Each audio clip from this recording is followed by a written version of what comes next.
Hi everybody, my name is Naveen and we're really excited to be at Estes village in Lahore, Pakistan, and we have the wonderful Mrs. Souriya Anwar with us, who is the founder of Estes village in Pakistan. And we've got a bunch of questions for you and really excited to kind of dive deep into your mind and hear about your experience at SOS and what you've created here alongside your very, very incredibly intelligent team. So just to kick off the first question, what are the most important aspects of a child's upbringing at Estes village? Well, to bring up a child is something that has many, many facets. We are all aware of that. And what we try to do in SOS is replicate a normal childhood for our children. I mean, they're as much entitled to whatever other children are. And to do this, we make the necessary arrangements. We give them a home, we give them shelter, but we are very, well, our slogan says it all, a loving home for every child. That is our attempt, that's what we are working towards. Yeah. So, on your website, you believe that to create a loving home, there are many principles that have been considered and you've chosen 4 specifically. Could you go into detail in terms of what those 4 principles are and why you've selectively chosen those 4 as opposed to more principles or fewer principles? Well, these 4 principles are really what is basic to a child's needs, any child, and everything then grows from that.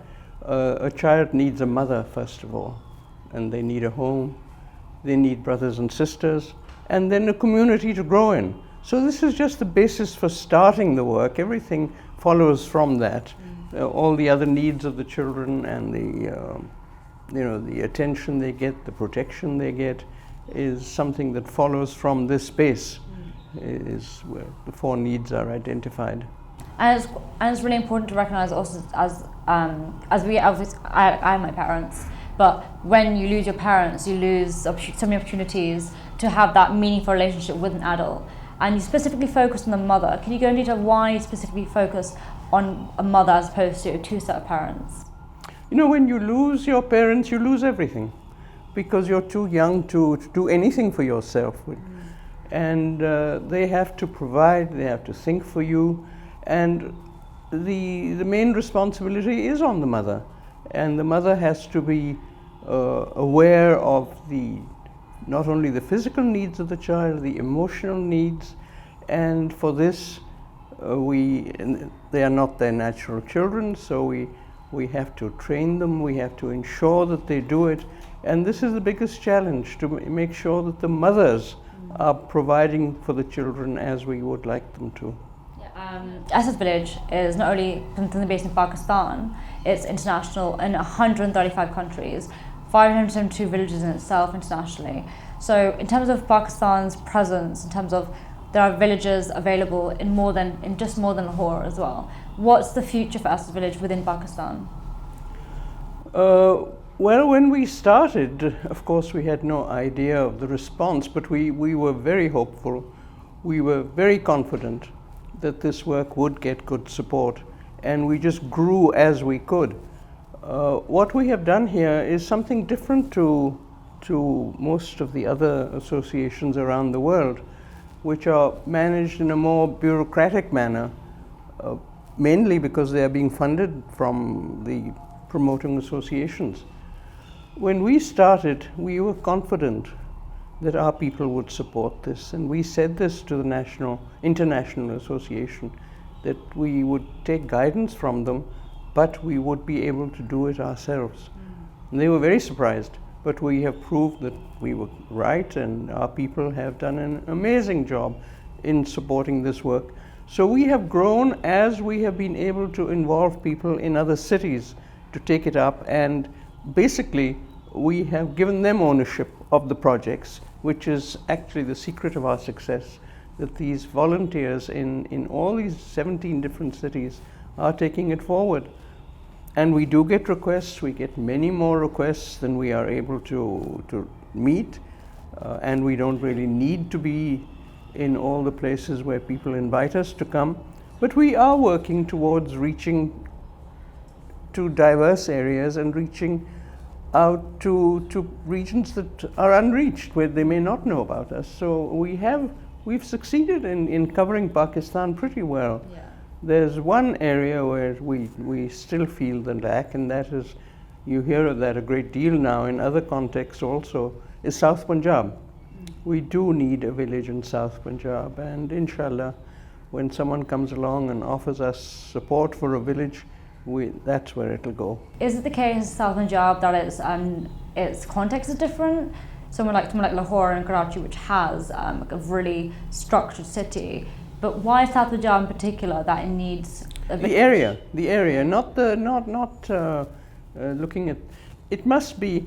Very often people ask us to come to rural areas, and it doesn't work that way, because the children need so much support from the civil society organizations.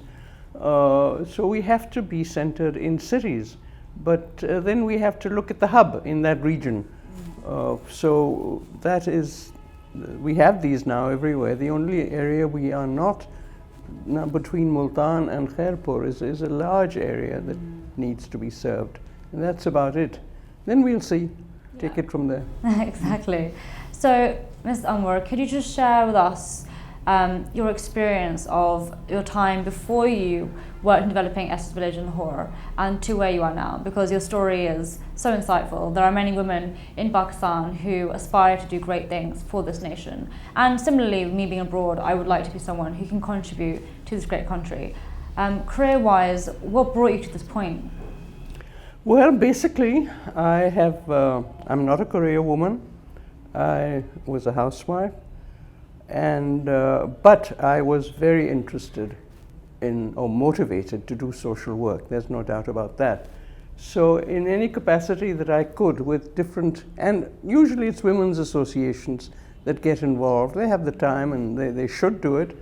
I worked through several associations for social welfare, and had a great interest in giving back what I could and to help others. And this is what got me involved in SOS. It was really something that just struck a chord in my heart the minute I heard about it, and I jumped at the opportunity. No, I completely agree. What are the common misconceptions people have about SOS Village? I don't think there are many. I think most people don't know enough about SOS Villages. They know of the name, and those who have been here and are supporting us, of course, come and see our work close up. But I think we are generally known as a successful welfare organization looking after orphans. And also, if I can boast, also people trust us. They trust what we are doing. I think that's a really important point, because with that trust you can then expand the work into not only the similar context but in different contexts as well. How many citizens within Pakistan and overseas contribute to the project in itself? Is that financially, if it's through promotional work, is it through sponsorship or donations? So how is that managed? Well, we, as I said, we are working in these different cities, and the people in those cities, it's a natural response, prefer to look after children where they are, where they can meet them, see them. So every city is, hopefully, will be totally self-sufficient one day. Many of them are, but some of them do need support from this national office. So we work with these different groups wherever they are, and they all have their donors, and I must say that our donors, particularly the ones we have here in Lahore, they are amazing. It's not a really that big a group. You'd be surprised. Maybe 10 or 15,000 people who are regular donors, but they keep coming back. They come back every year, and of course the number keeps growing. But we have these donor groups in every city, and everyone is looking after their own, you can say, That's really brilliant. It's wonderful, it's wonderful. That's really heartwarming to know that you have citizens in abundance. We do. I must say, this is really something which gives one great hope for Pakistan, that there are so many people who would like to see to take forward a good cause, would like to see things change, would like to see, see that they can donate somewhere where their money will be properly used. That is a great credit to our people. Absolutely. So, what does the future hold for Estes Village? What are the intentions to expand? How do you see over the next 10 years, let's say, how Estes Village will either change or develop or take a different... No, I don't think it'll change. It'll certainly develop.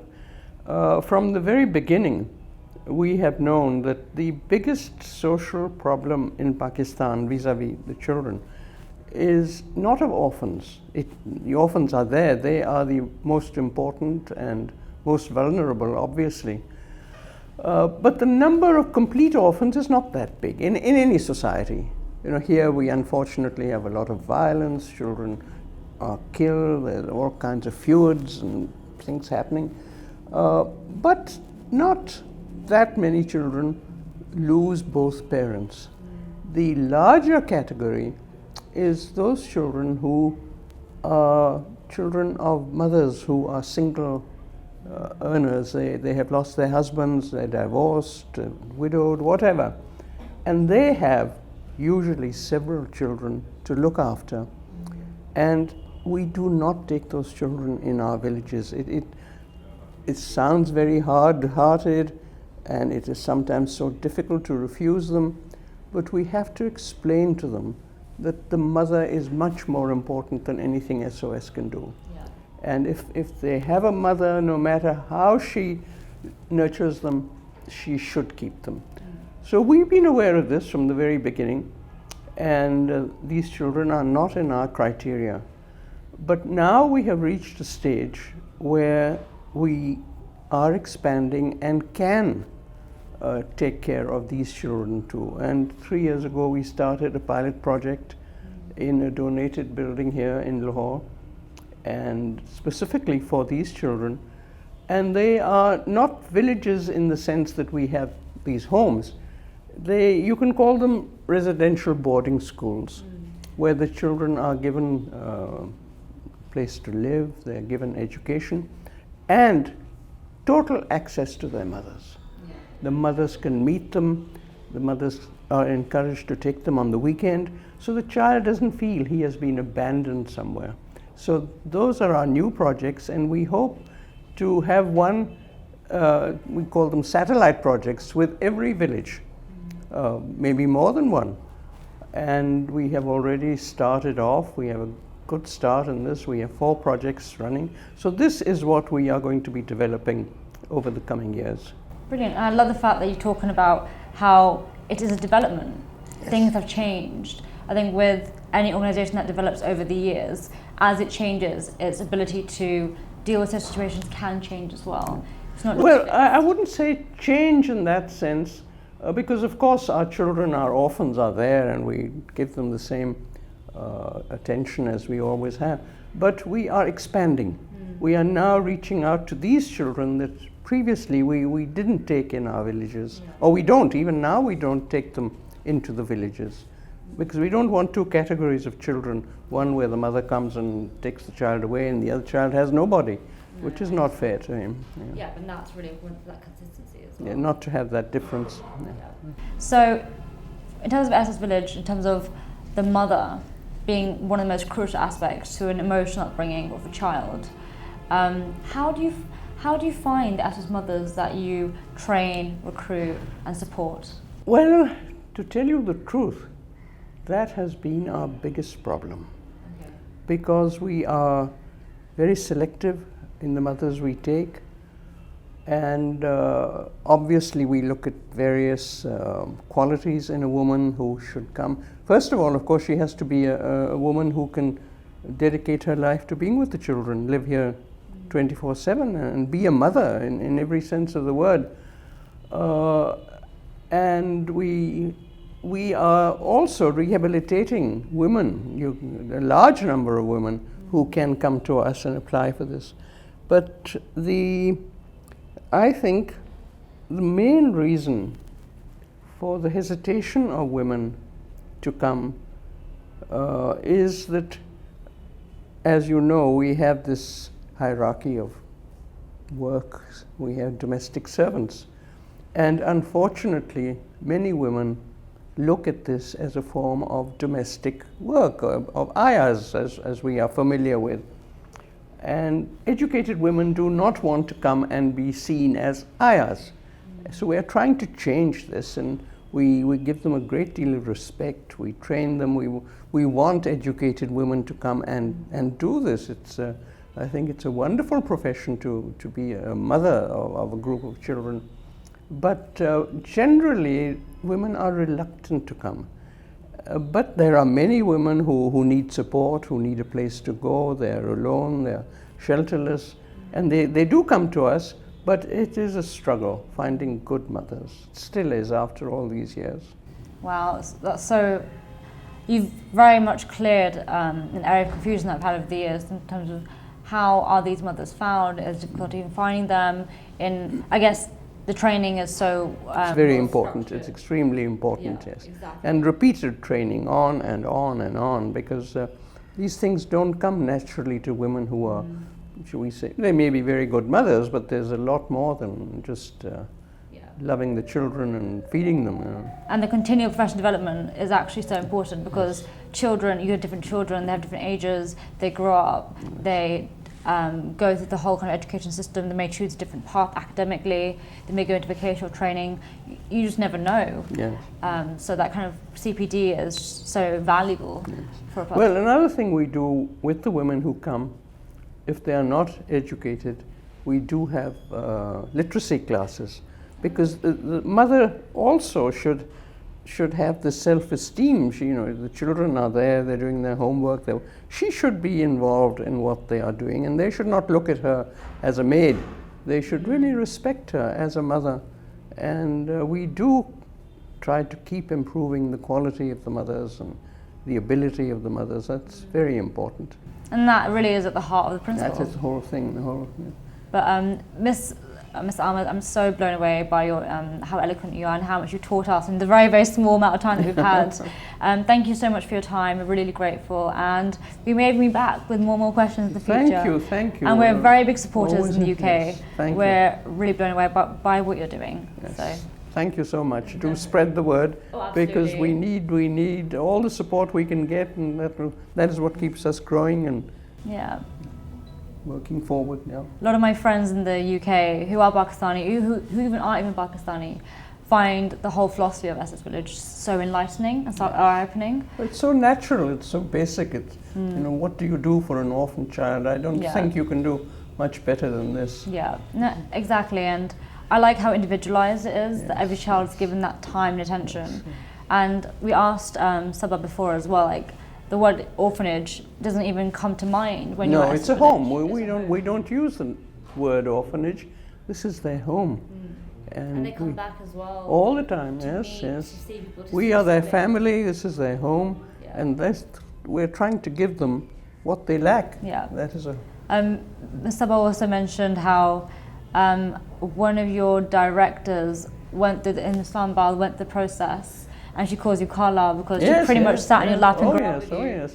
They are very much family. So heartwarming. Yes. We give them this feeling that you're not alone in the world. We are here, and we are here for you. And obviously, they respond to it. This is what they lack. Yeah, absolutely. So we're going to take a couple of photos, a couple candid, a couple staged, and everything will be shared with you as well. But no, that was so interesting. Thank you. I'm really happy you're doing this because there's a lot of good work being done in Pakistan that people don't know about, and others should understand. They should know that it is possible to contribute in this way and do so much. And this is how you grow. I mean, we started from one village, and look at us now. I know. 54 projects. It's amazing. Mind-blowing. And it'll just keep growing. Yeah. As long as we keep doing it well, it'll